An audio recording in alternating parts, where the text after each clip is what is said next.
you can see some of what we got going on here. This is just a basic chop and drop style.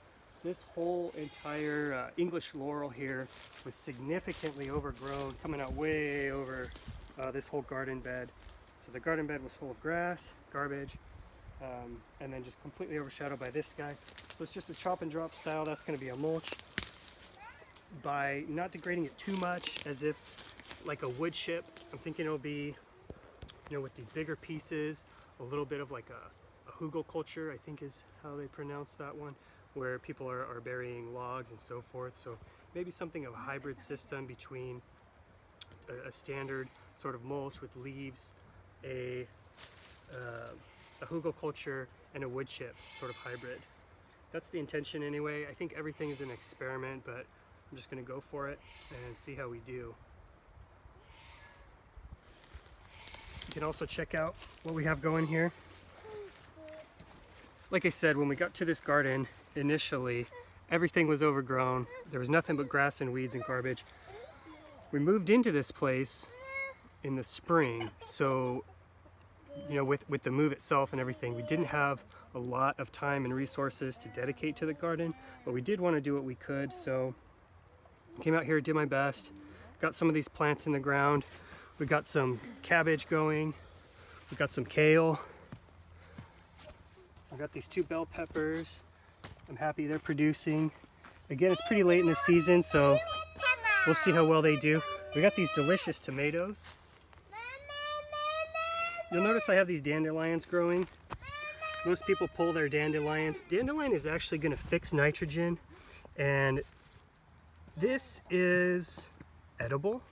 Again, it's highly nutritious.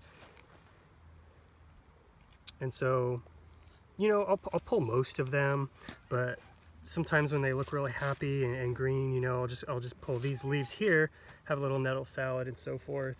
And it's just kind of, you know, going with the flow, working with things. Great benefits of dandelion. You can dig up the root, use that as medicine. You can make tea with the root, with the flower, with the leaves. And of course, like I said, we can eat the leaves and flowers, as most people are aware.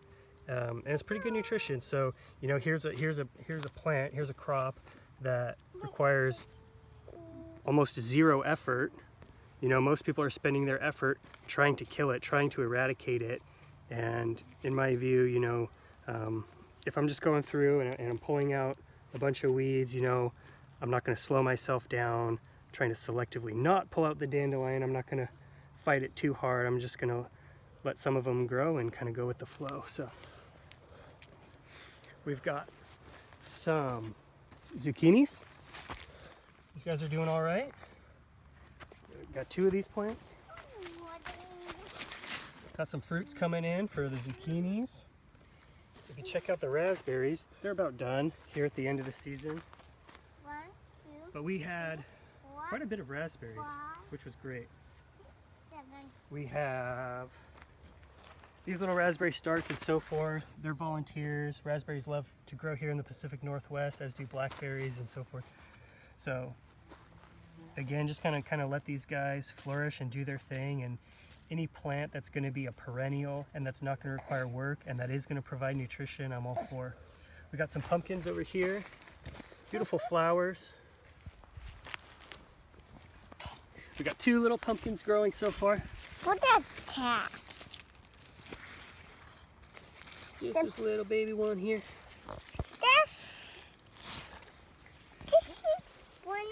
Now if you come over here, here's another garden bed, which is going to be sort of an experiment. This is mostly wood chips and weeds and grass clippings from, like I said, it was all overgrown with grass. All the green clippings there were actually cut from these trees that are around here. This is a pear tree, I'm told. Didn't give us any fruit this year, so we'll see what we can do about that next year. See if we can get some better elements going to support that guy. If you look in this bed here, again, the soil was pretty poor. I had 0 time and energy and wherewithal to really do much and amend the soil like it needed and it deserved and so forth. But it was all I could do to just get some potatoes into the ground, and as you can see, they're not doing that great. But It'll be a lot better next year. We're getting the wood chip style, back to Eden style garden going. The idea is a permaculture, food forest, over time, working with our resources, using what's already here. Everything that was here, you know, all this mulch, it's only going to be to the benefit for the long term. Right over here, got another struggling potato, and we got a little squash. This is cool. These wood chips just so happen to be cut from, step back so you can kind of see the whole pile. A lot of these and a lot of ones in that bed was actually cut from bucking up some trees that had fallen on this property. And so I cut those trees and I bucked it up for firewood. And here's the wood chips because I use an axe because that's what I have. Haven't been using a saw, just been using an axe, and these are the chips from the axe work, so it works out okay, I guess. Another couple of things we have here. As you can see, there's a lot of space for potential in the future.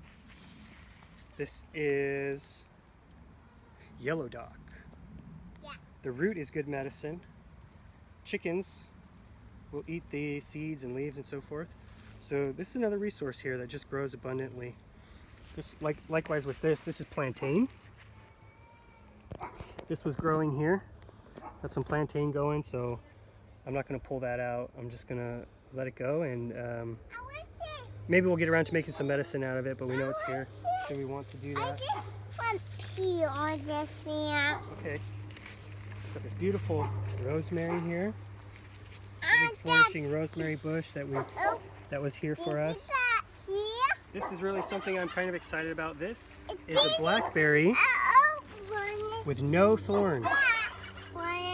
Not a single thorn. There's even one of them is standing back. Yes, one of them is getting black, one of them is ripening. No thorns on this whole plant, so that'll be fun to have a thornless blackberry variety. Over here, full of blueberries. It didn't do much this year. Same with the didn't do a whole lot, but I'm optimistic for it next year. We'll amend the soil, we'll get some better nutrients going. Maybe we'll drop some nettles around it, maybe we'll make some nettle tea. Another good one for that is going to be this little guy. This is comfrey, Symphytum officinalis, Symphytum, knitbone, comfrey, fantastic herb for permaculture. Everybody who's into permaculture is into comfrey because it's another plant that's going to pull nutrients from deep in the soil and gather those up. It's going to be super prolific next year.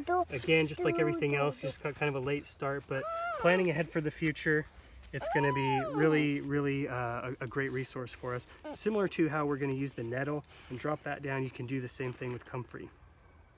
Also great medicine. Good medicine. They don't call it knit bone for nothing. Other couple of things we have.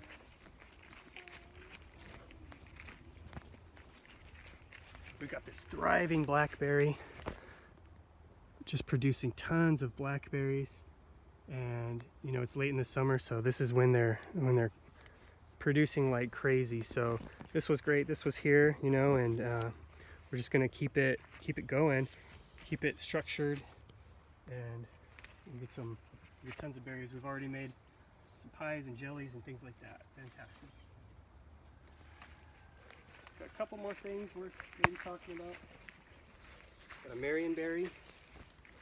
This was in significant disarray, but we're getting it more organized, and again, we're going to have a great year next year. Here's some of these berries. They get a lot bigger and a lot darker, and they're just delicious. And then we got some trees. Again, we came too late in the season to really do much. Next year we're going to get them all pruned. This is a plum. It does produce a bunch of fruit. We got a whole bunch of plums, and we can reach some of them, you know, so that's great. And then this here is a cherry, and I guess it's more of a tart cherry, a pie cherry, something like that.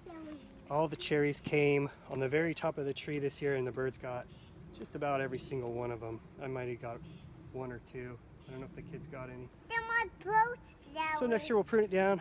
We'll have some plums and cherries. It's gonna be fantastic. So stay tuned. The whole idea is just to learn and grow and experiment with all these things, take care of our resources, planning for the future, doing our best for the moment now, and looking ahead, looking ahead and seeing what's